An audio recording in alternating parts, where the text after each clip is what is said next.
It is now 8:01 Houston time because we are in Houston. 9:01 Florida time. But you know what that means, boys? It is time for the number one wrestling podcast in the world. I am talking about No Holds Barred right here on the FinSparts Talk Network. I am your host. Of course, I'm always joined by my tag team partners. We got Ryan. We got Alfred. Boys, how we doing tonight? Phenomenal. I'm doing good. I'm ready to talk. Oh, my God. So the last time we talked was about a week and a half ago. So we have had a lot go on. A lot go on. I mean, we had in a pay-per-view, we've had 2 season premieres. I mean, we have a lot to talk about on tonight's show. A lot to talk about. First thing I want to say, overall view of Extreme Rules. Alfred, what do you think? I thought Extreme Rules was very, very, very, very good event. A scale of 1 to 10, I give it probably an 8.5, and you already know the reason why, because Bray Wyatt returned. But okay. We're gonna talk about him. Don't worry. Like I said, there was some. I was like, we'll get to him. But yeah, we'll definitely get to him. But looking back, like I said, it has some very solid matches. Like my predictions when we did our show last time, we made our predictions shoot. I was kind of way off on a good majority of them, which is good because I want to be have that shock factor or something like that. But overall, it was a very very good one. I'm actually Extreme Rules was very solid event to me. Ryan, you and I watched it together. All right. We did. We watched it together. We watched the whole show together. And before we get to the Bray Wyatt thing, I just want to say I tapped Ryan on the shoulder. I said, it's happening. It's happening right now. Oh my God, it's happening. But Ryan, what do you think overall about the pay-per-view? One of their better pay-per-views that has happened under the Triple H era. I mean, I just want to say, he is killing it. He is absolutely killing, SmackDown, Raw, the premium live events.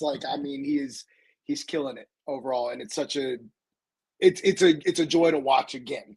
Like, you don't see the same 3 or 5 minute matches happening here and there, or 10 or 15 minute pay-per-view matches. Like, these things are going. They're pushing 20-minute time limit. They're doing all these things that they used to do back in the day a little bit with a twist of everything now. So I was happy with the card. The matches, the storytelling is phenomenal right now. Whoever's running creative, shout out to you, man. Shout out to them. That's got to be Triple H coming in going, hey, pay-per-view, we know Bray Wyatt's coming back. We have to make this a bang. Absolutely. So we have a new SmackDown Women's Champion, in case y'all didn't know. Who called that? I think all 3 of us got that wrong. We all said I was gonna say we all said Toronto was gonna lose and Liv was gonna win. But Alfred, do you notice at the very end when Liv lost, she had that little smirk on her face? She was smiling. I'm glad you mentioned that, because that's what exactly I was gonna bring up. A little bit weird. I'm not sure if that was actually was supposed to happen, or if it's planting seeds for a future heel turn, I'm assuming, because that was a little bit weird. I'm glad you mentioned that, because that was that kind of grabbed my attention at the very end of that match. And like I said, we all had Liv winning, but when Ronda Rousey made Liv tap out, and then her reaction, with the little smile and everything, it kind of got me wondering. I'm like, oh, where are they going to go with that?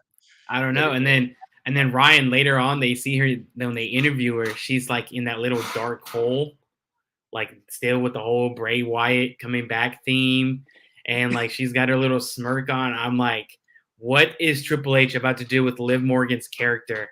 What creative point is going to happen? Wyatt family, what is it, 3.0? What would this be? The third coming of the Wyatt family? Because whenever he came back and they did the whole world in his hand song, and it flashed to each of their new, the new characters, I kind of got thinking, who's behind the mask? We're going to talk about that later. Don't worry, we're going to talk about it. And I'm like, okay, this is something that's bigger. It maybe not just random people behind the mask. Maybe it's a new little faction that he's bringing in. We don't know. I'm excited to talk about it. I am. Overall, that match I think was actually really, really good.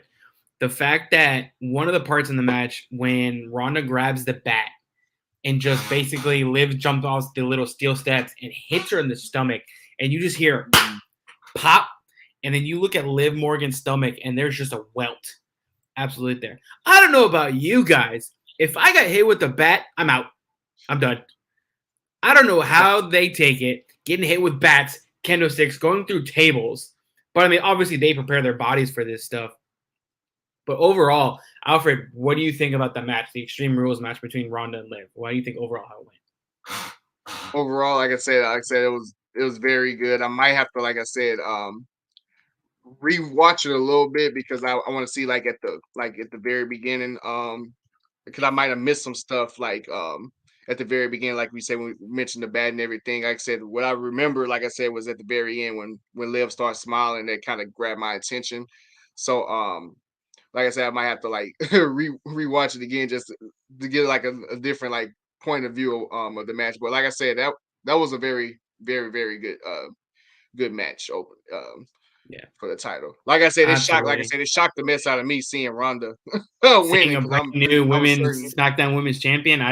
I thought they were gonna let Liv, but obviously, like I was saying earlier, Triple H has something with Liv. So I don't know what's gonna happen. I know the one. Wait, hold on. This next one, the Bayley versus Bianca Belair match. Ryan, you got it wrong, by the way. You're the one that said Bayley was gonna win. Okay, we all knew. We knew. I can't be right all the time, guys. I can't be right all the time. No. What am I gonna do? I can't be right all the time. At least I got that one correct. Yes, so did I. But that match for me overall was, it was all right. I mean, it's a ladder match. You know, people going through ladders, getting hit in the face with ladders. Of course, you knew Dakota Kai and Io Sky was going to get involved. So, Alfred, I know, but you said Belair was your girl. So come on, wrap it up for us. What do you think about that match? Like I said, it wasn't one of my favorite Bianca Belair matches, but it was like I said, pretty. It was decent. Like I said, it's not my favorite, but I've seen better from Bianca Belair, and I've seen better from Bayley. I think that the fact that it was a ladder match, you can't really put too much judge too much of ladder matches because I mean it's a ladder match and it's like with women's wrestling. Like I mean they're not like used to how with the men doing it often and everything like that. With Bianca Belair, like I said, with them two, like doing the ladder match. Like I said, I don't put too much emphasis on it, but like I said, I predicted Bianca Belair to win, so got that one right. So, Ryan, have you? It's so crazy how this pay-per-view only really had five matches. If you had the Donnybrook match, Bayley, short card. Yeah, really short card, and I'm wondering, is that done on purpose for this type of pay-per-view? And they want to make obviously SummerSlam, Royal Rumble. Royal Rumble is a big one, which is in San Antonio, which the three of us are going to go to. Do you think that WWE does that on purpose to make this Extreme Rules? I would assume Extreme Rules is a big pay-per-view just because of the name and the ECW WWE history. Like, what do you think? I'm thinking maybe on the smaller, I don't want to say smaller pay-per-views or the smaller premium live events because, each of them holds their own, back in the day, you think I'll throw out some of the old ones. I'll throw out, No Mercy and Judgment Day was one, Unforgiven, right. Armageddon. Like those carried some weight to it. It's like, okay, like, even though they're the I call them the in-betweeners. So I mean, you have your WrestleMania, Royal Rumble, SummerSlam, Survivor Series. Those are the staple. They're never going anywhere type of pay-per-views. Yeah. That's what we're gonna have. Those are the staples. So the in-betweeners, like they're not as long, I want to say, and I think that's done on purpose. Is to preserve, the stadium shows. So you have your arena shows, and then you got your stadium shows. You got your, 70,000 people compared to, like 15,000 or something like that on the small venue. I think it's done on purpose. Okay. Mostly because you want to bring them in. You have a storyline. Maybe something's not clicking right, and you can say, okay, on this pay-per-view, we can end a storyline. We can end something here and move on to the next type of thing. Kind of like how they did with Extreme Rules. I feel like I saw some things on Raw that I was like, okay, so that storyline I think is done and over, and they have transitioned into something else now. So I think that's what they use those for. And that's not to say they're not as exciting and they're not as fun to watch. Extreme Rules, TLC, Hell in a Cell, those type of things, you're like, those used to be matches that we used to look forward to that didn't happen very often at all. And now they have their own pay-per-view. And Alex, you and I were talking about the other day how, Extreme Rules back in the pre-Triple H era, Extreme Rules, it was what, 1 or 2 matches were contested under Extreme Rules, and the rest were, regular pinfall submission, no disqualifications, and it's Extreme Rules, and I always thought that was kind of weird, and how they kind of did that, but I'm glad now that he's like, hey, if we're gonna have an Extreme Rules pay-per-view, everything is gonna be from start to finish card contested under Extreme Rules, and I am so glad that they're doing that. So I'm wondering where that was that person that was commenting last time, that Linval Chambers or something. I don't know. Linval Chambers. Where's Linval Chambers? Our number one fan. They kept commenting. I hope Linval Chambers subscribed, which you should. Just letting you know, you should subscribe to the FinTalk Sports Network. Follow us at NH Bard Podcast. You got to subscribe. But anyway, you mentioned about storylines ending. And one prediction that Alfred called 100% was the Edge versus Finn Balor I Quit match. Him saying Beth Phoenix is going to get involved. It's going to force Edge to say I quit. Alfred, you are a freaking genius. You called that, man. Alex was like, dude. I was like, that's something I definitely could see. I'm 100% sure that was going to happen. I mean, because like, when has Edge ever, as a face, when has he like ever quit doing anything ever since he came back? So it's like, I mean, other than this match with like Randy Orton, WrestleMania, when he had that I Quit match and everything, but like, it's like Edge right now is like, why would he surrender, like quit in the hands of like Finn Balor or anything like that? So like I said, I knew Beth Phoenix was going to get involved somehow.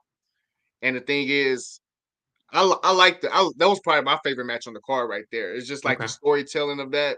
And then at the very end, I'm not even just going to lie. I did not think Rhea Ripley was going to give Beth Phoenix a concerto. But it adds to like the character. It makes Judgment Day even more of like, oh shoot. I said it on Saturday. It makes them more of a threat now. Yeah. If they could do something like that, it's like, oh God, wow. I mean, like, Rhea Ripley, before she did it, she said, "You made us do this," and just goes, "Whap!" Right. I mean, just right on the head. You should have saw my reaction when the concerto when she actually did the concerto. I was like stunned basically, because it's like, oh wow, like that was a shocking thing right there. I mean, so like I predicted it. I mean, yeah, you called it 100%. You called it. Yeah, and like this is gonna mean, I guess Edge is gonna take off again for a while. Wait till Beth Phoenix heals up, because now Judgment Day is gonna have their rivalry with, which I am super excited about, on Raw when Gallows and Anderson came back. I was like, oh my God, holy shit. They brought back the OC. And I mean, Ryan, I don't know about you. I used to hate the OC. I disliked them. Styles, Gallows, Anderson. I think was that his name, Anderson? I don't know. But seeing them come back, I was like, oh my God, the new faction is back. And now they're going to have their rivalry with Judgment Day. I mean, what's going to happen? No, absolutely. It's one of those things where you like you said, Edge is going to take off again. It's like, okay, Edge is off. So when is him, Beth going to pop back up and have their thing? But I mean, bringing them back, bringing that particular faction back is, and I'm right there with you, Alex. I used to, on not only on Impact and AEW, anytime they interfered with the match, I'm like, but then again, that's a testament to their character and how well they play their character, because I'm like, oh my God, I can't stand these guys. They're interrupting another match. And I'm like, God, can we just get something just give me a clean match and give me something without seeing those two just enter themselves in the match. Just please, but that's a testament to their character. They're doing their jobs really well. But I was right there with you. I saw that and I was like, oh, okay, all right, this is what we're gonna do. They brought these guys back. Triple H, handling, and I can't say enough good things about Triple H and how he's taken the reins of this company and really, I guess, how things are backstage, the transition.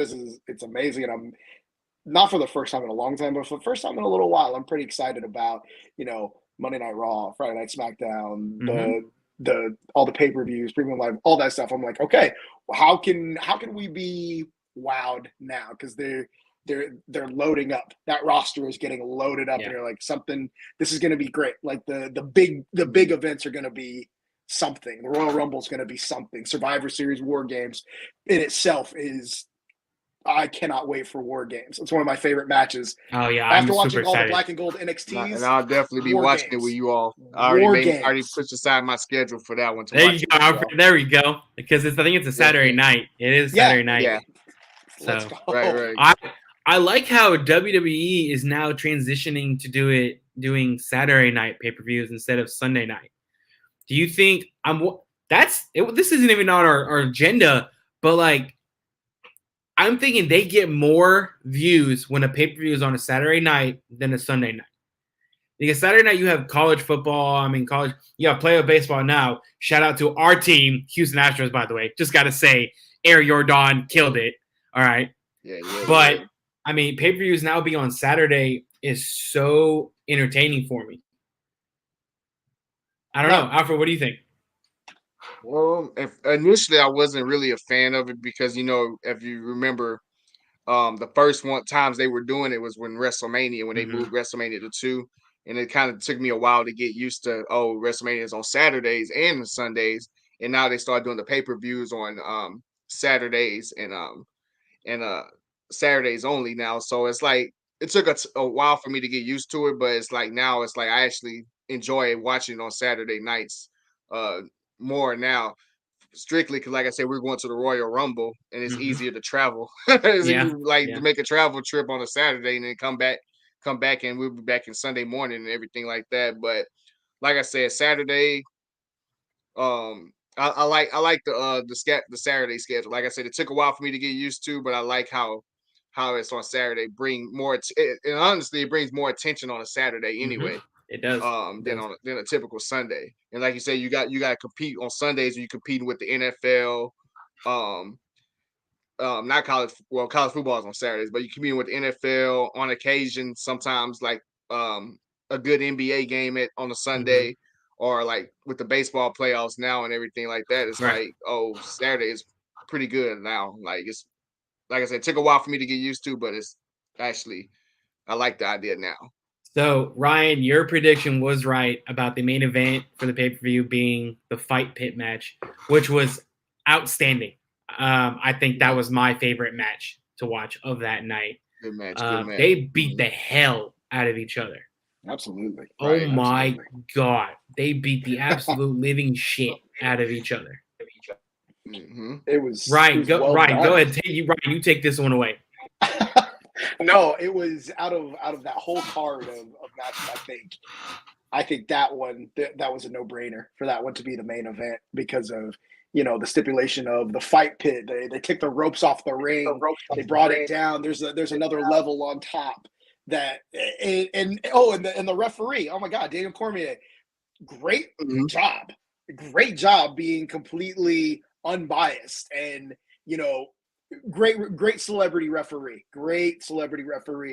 and just being completely unbiased and getting in both of their faces is like, hey, fight him, don't fight me, because Daniel Cormier, I'll mess you up.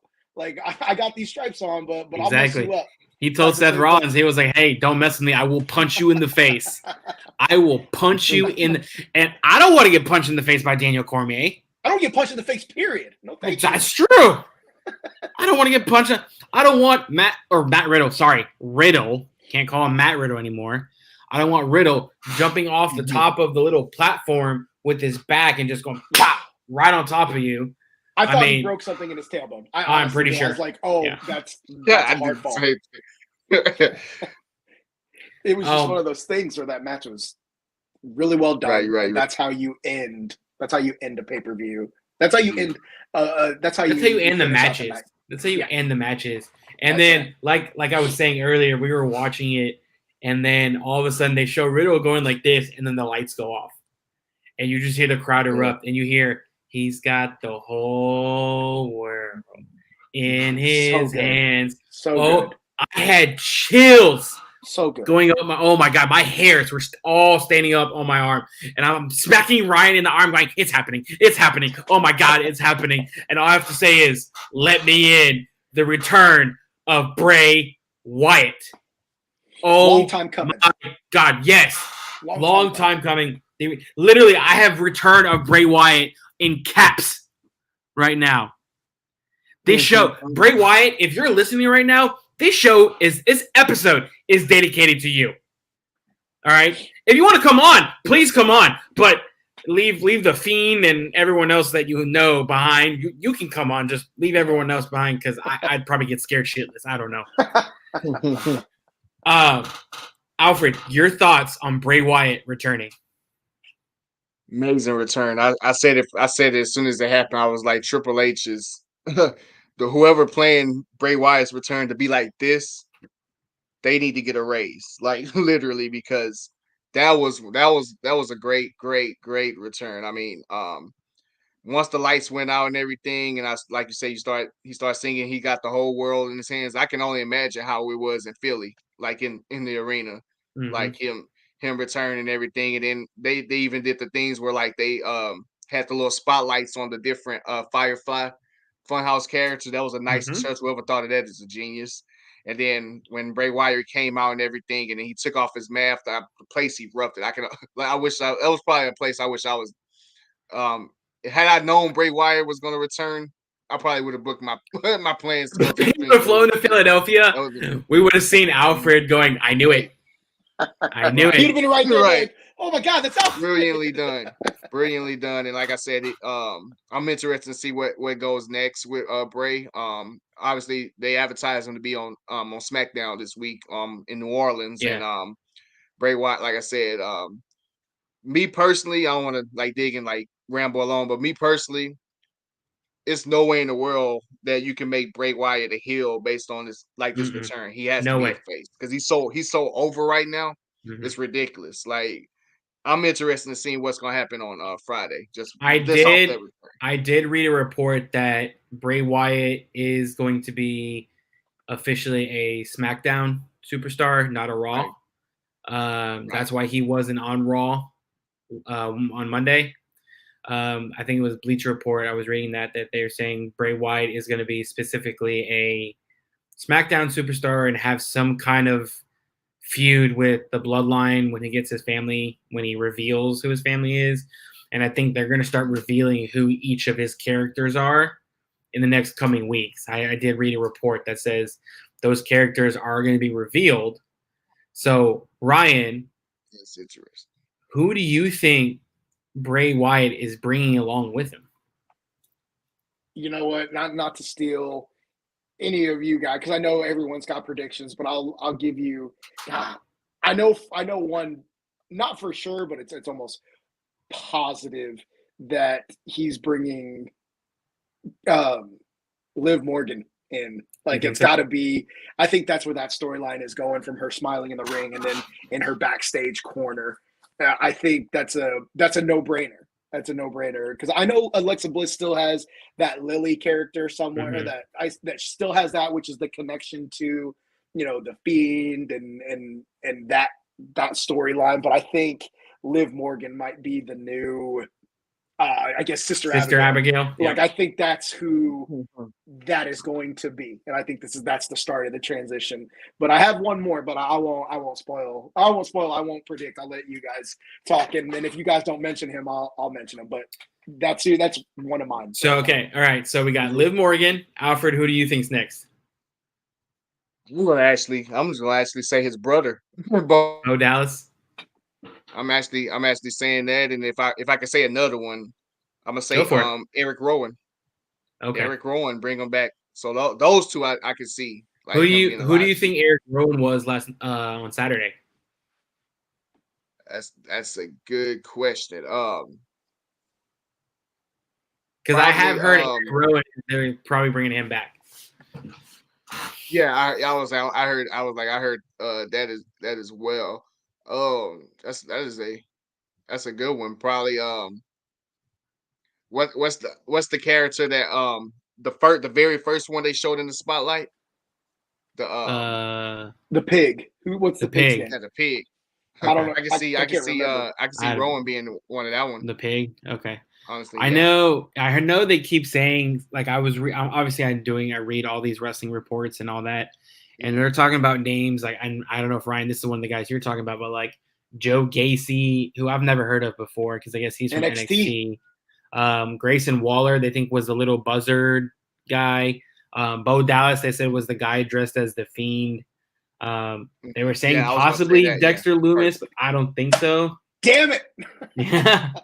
I want to say Dexter Loomis was Mercy the Buzzard. I think that's who that was. Because I saw the gloves and I'm like, that looks like Dexter Loomis's hands and like the black gloves. I was like, maybe. I don't know. I don't know. What about Aleister Black? Oh, I would lose it. Bringing him back.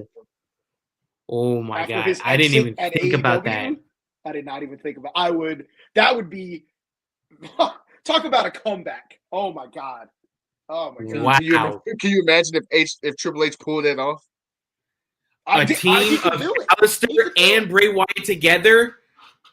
Tony Khan better find something because as soon as I'm sure Tony Khan right now is going, oh shit, Triple H took over. I got to think of something to make my show just on their level right now, because him and Triple H, yeah, and we talked about this before. Tony Khan needs to call Triple H and say, hey, we need to fight each other. Our shows need to fight.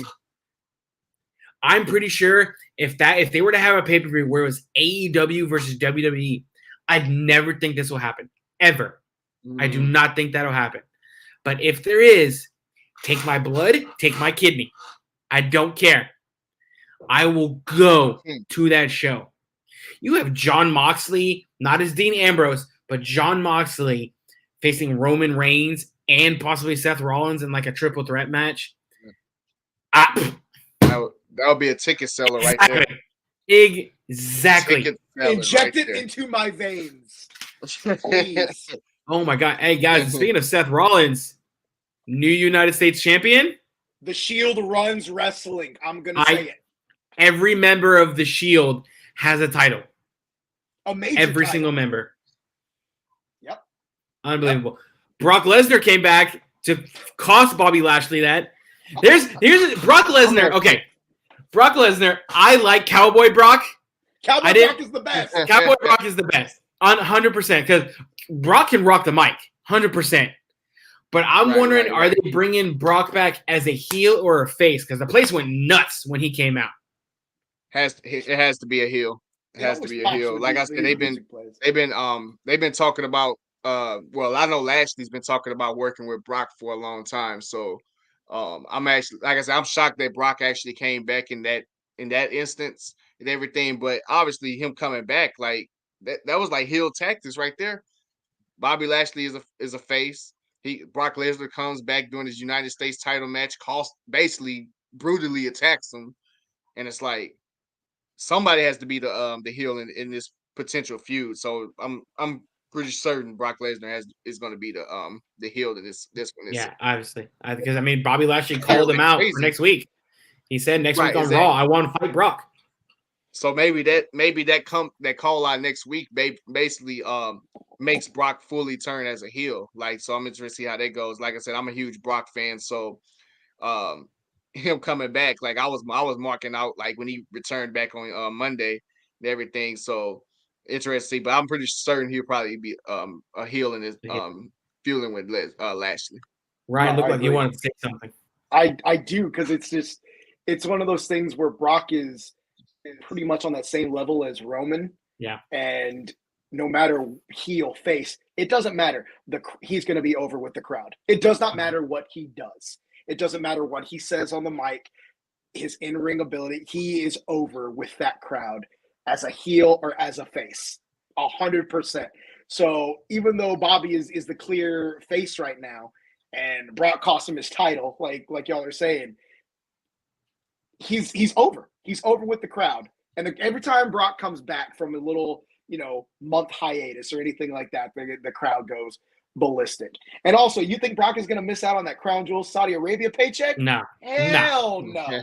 Hell no. Extend No. this to that pay-per-view. And No. I'll watch Bobby Lashley, Brock Lesnar. Zero qualms with that. Sign me up to watch that any day. Oh God, yeah. And then Monday night, so WWE did the season premiere of both SmackDown and Raw, and in my opinion, Raw was better. They kicked it off with Monday Night Raw with the Bloodline, who kill it every single time. I mean, Ryan had texted me. He was like, "Are you watching Raw right now?" I was like, "No, I'm not. I'm recording it." And he was like, "Oh my God, the first 5 minutes, it just bang." Absolutely. So, and this kind of goes along with the Bray Wyatt topic.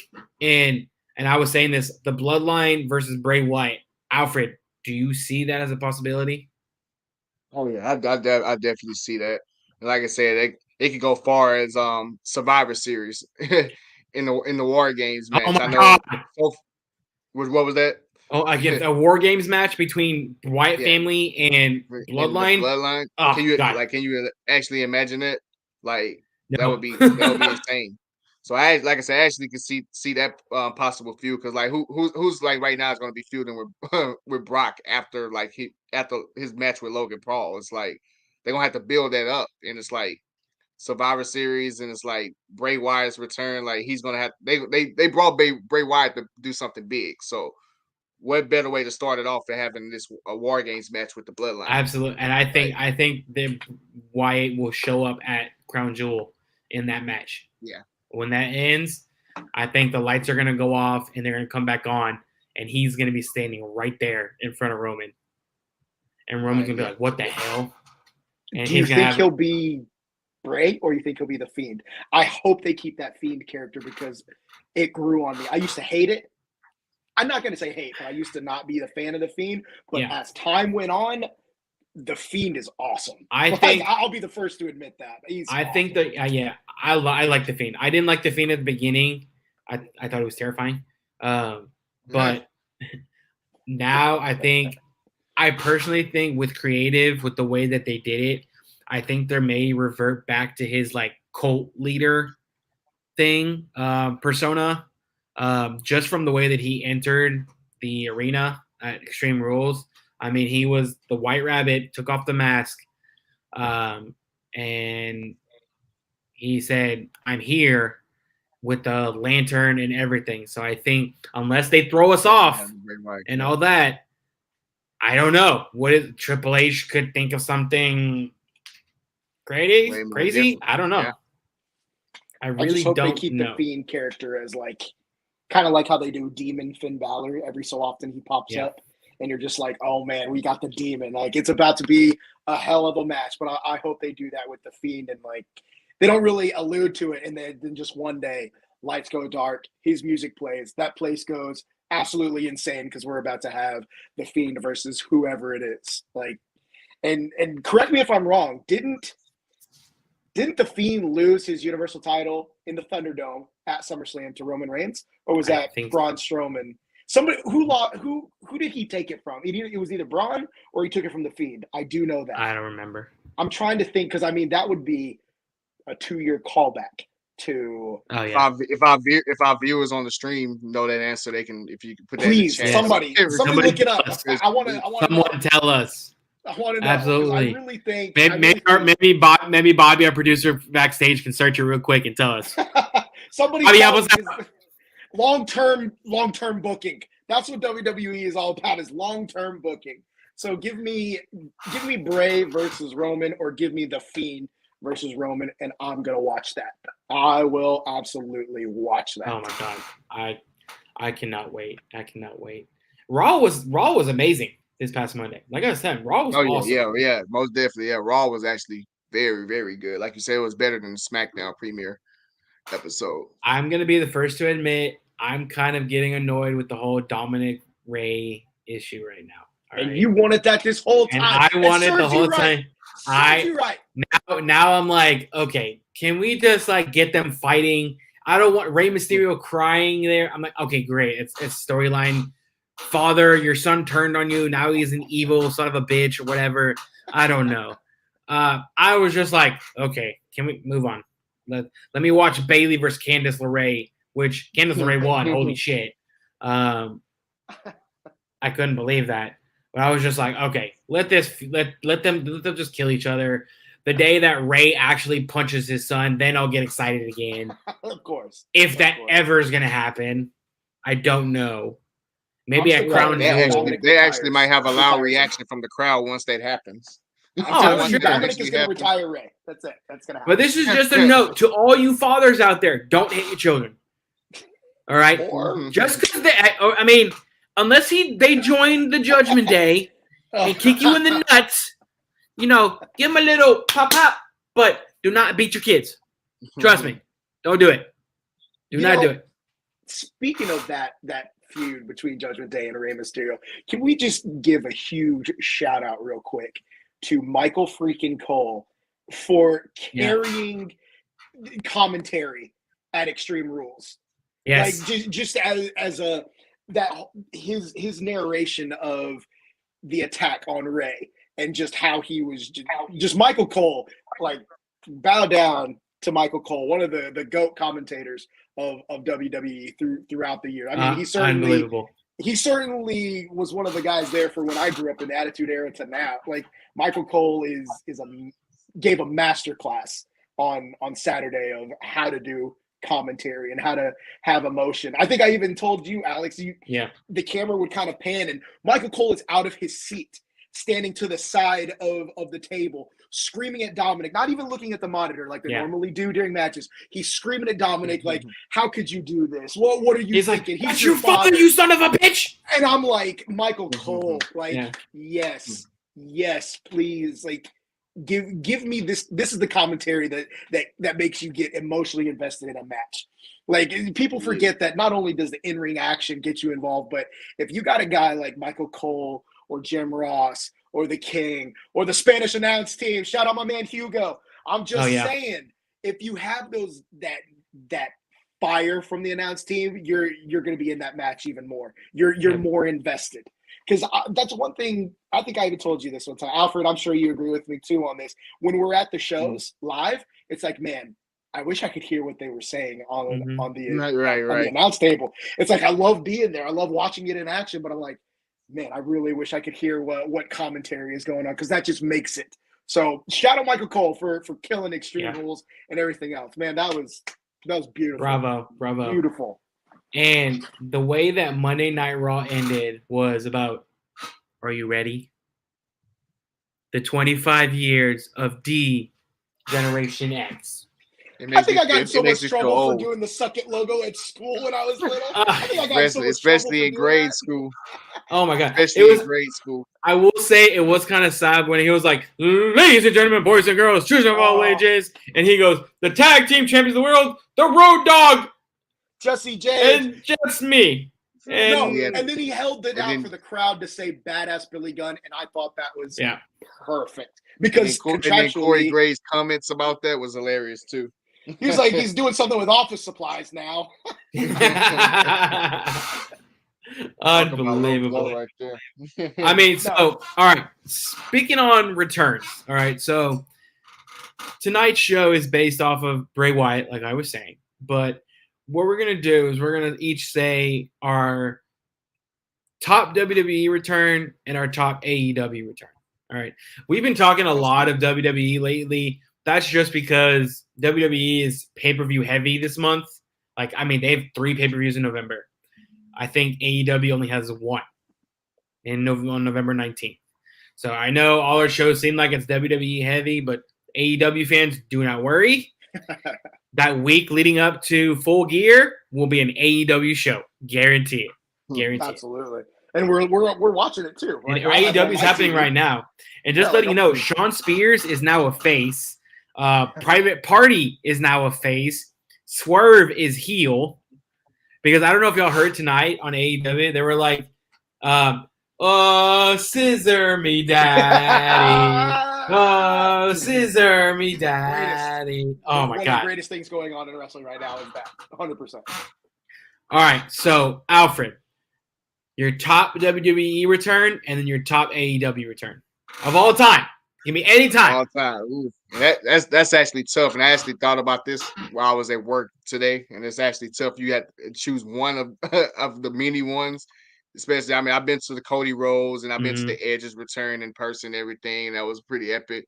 But one that my favorite one and the top one is anytime you tear your quadricep and you sit out for what six or so months, and then you come back to the world's most famous arena in 2002. You think about it, you were a heel when you got injured, and then you come back, had those promo videos, which picking your return. So the return I'm talking about is Triple H returning in 2002. Okay. His return from the injury. Nice. At Madison Square Garden? Square Garden. Okay. Like to absolutely. this day, I still watch that video a lot, like his return on YouTube. And it's like that electricity and energy when he returned and everything. I kind of wish I was actually there at Madison Square Garden when that happened. That's my top return in WWE right there. AEW, this is an easy one for me. I'm pretty sure y'all probably gonna have the same one. If not, then I'll be shocked. It's got to be CM Punk. Okay.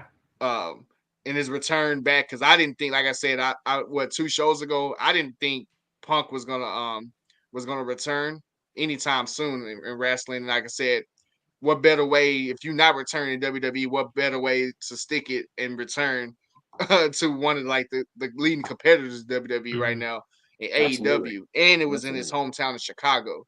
Like that return right there, and it was like so bad because I was thinking about actually making that trip to Chicago to see that actually, and obviously I didn't go, but that return I can like that return and the crowd reaction when he returned and everything, that energy and everything, that was clearly the best return in AEW to me.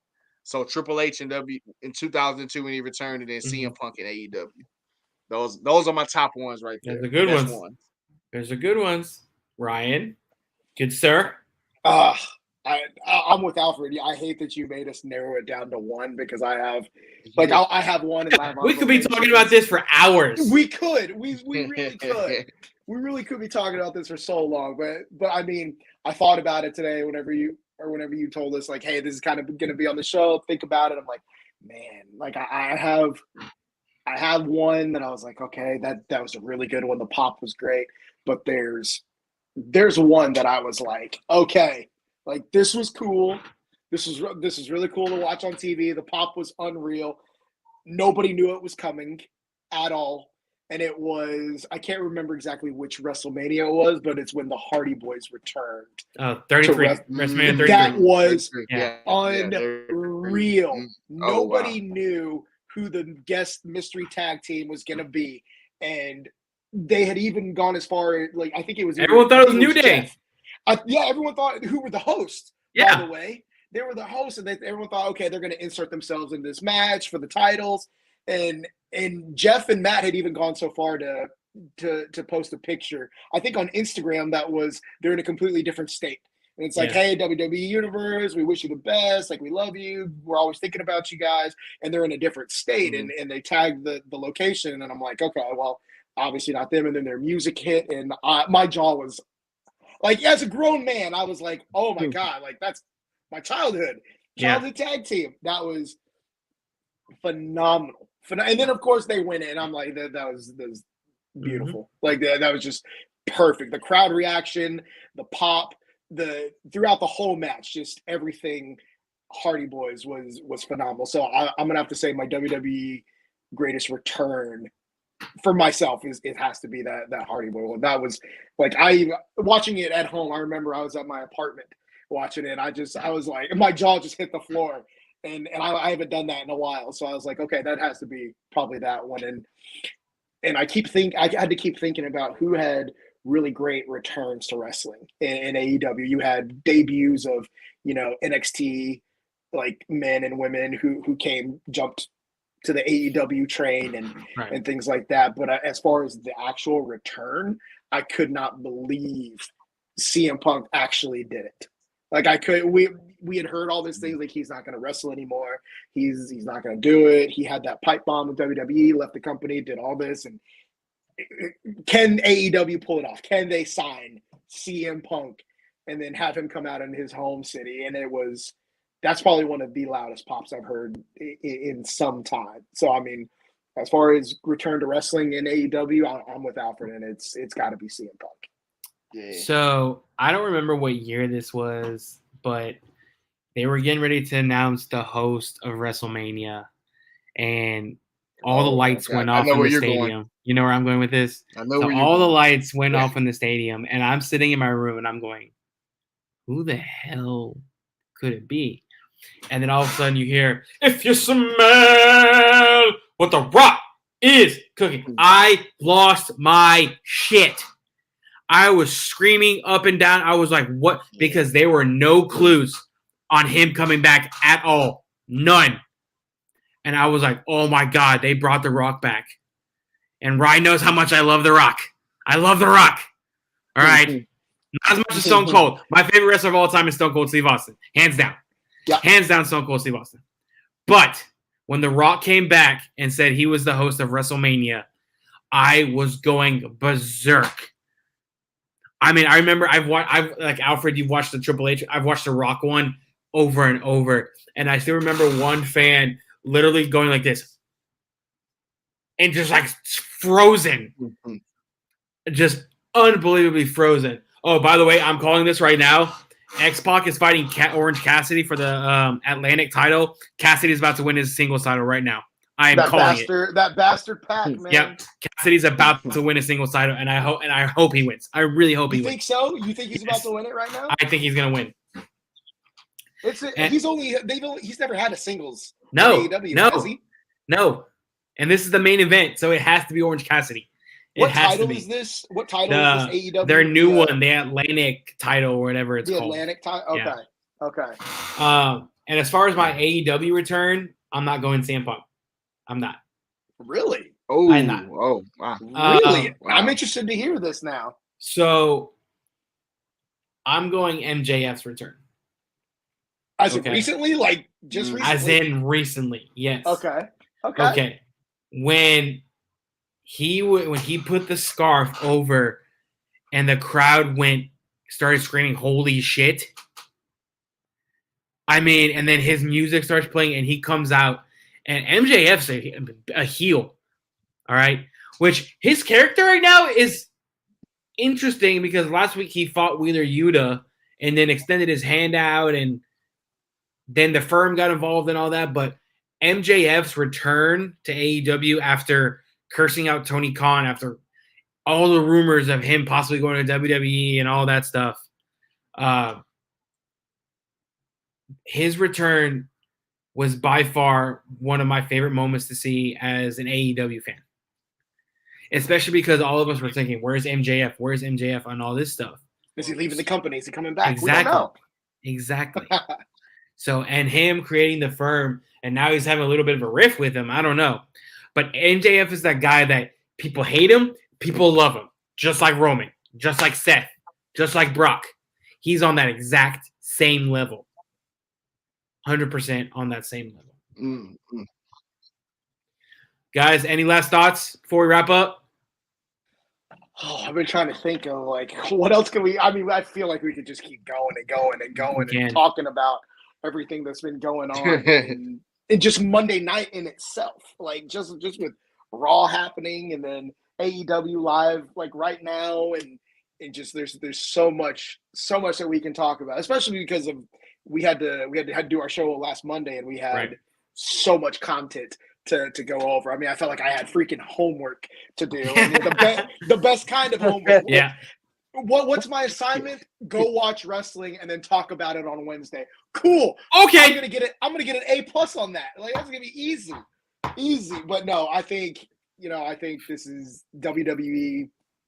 I love AEW. I do because I love the everything they did from having blood in matches and then you can cuss on live TV. It's just back to that real raw and gritty type of wrestling. Like and that's what we grew up with. We grew up in in the Attitude Era, and the Attitude Era will always have a forever home place in my heart. Like that's what raised me, and now I get to see flashes of that in AEW. So that's why I became such a huge fan. But I guess my closing thoughts for this is now that Triple H was a part of that Attitude Era. Triple H was heavy into that Attitude Era as a heel in singles, and then DX. Like that was a huge part of the Attitude Era, and I think he's taking bits and pieces of everything that he did and installing it now. And then everybody that he brought up, that he signed with NXT when him and Shawn Michaels are in charge and running things over there, giving them their fair shot. Right. And what he's doing, it's kind of teetering back. Like I think I was AEW, WWE, but now I think now that Triple H is there, it's going like this slowly but surely for me. And they're doing a phenomenal job. And WWE, AEW, thank you for giving us the wrestling content we crave week in and week out. I thank you. Thank you for this. That's why we're here. We're fans. We enjoy watching it. I don't give a shit what anyone says. Oh, like, wow, you watch wrestling? Yes, I do. I watch wrestling. Yes, who cares? Get mad at me for something I enjoy, please. Okay. But go outside and touch some grass, please. Please. Alfred, any last thoughts?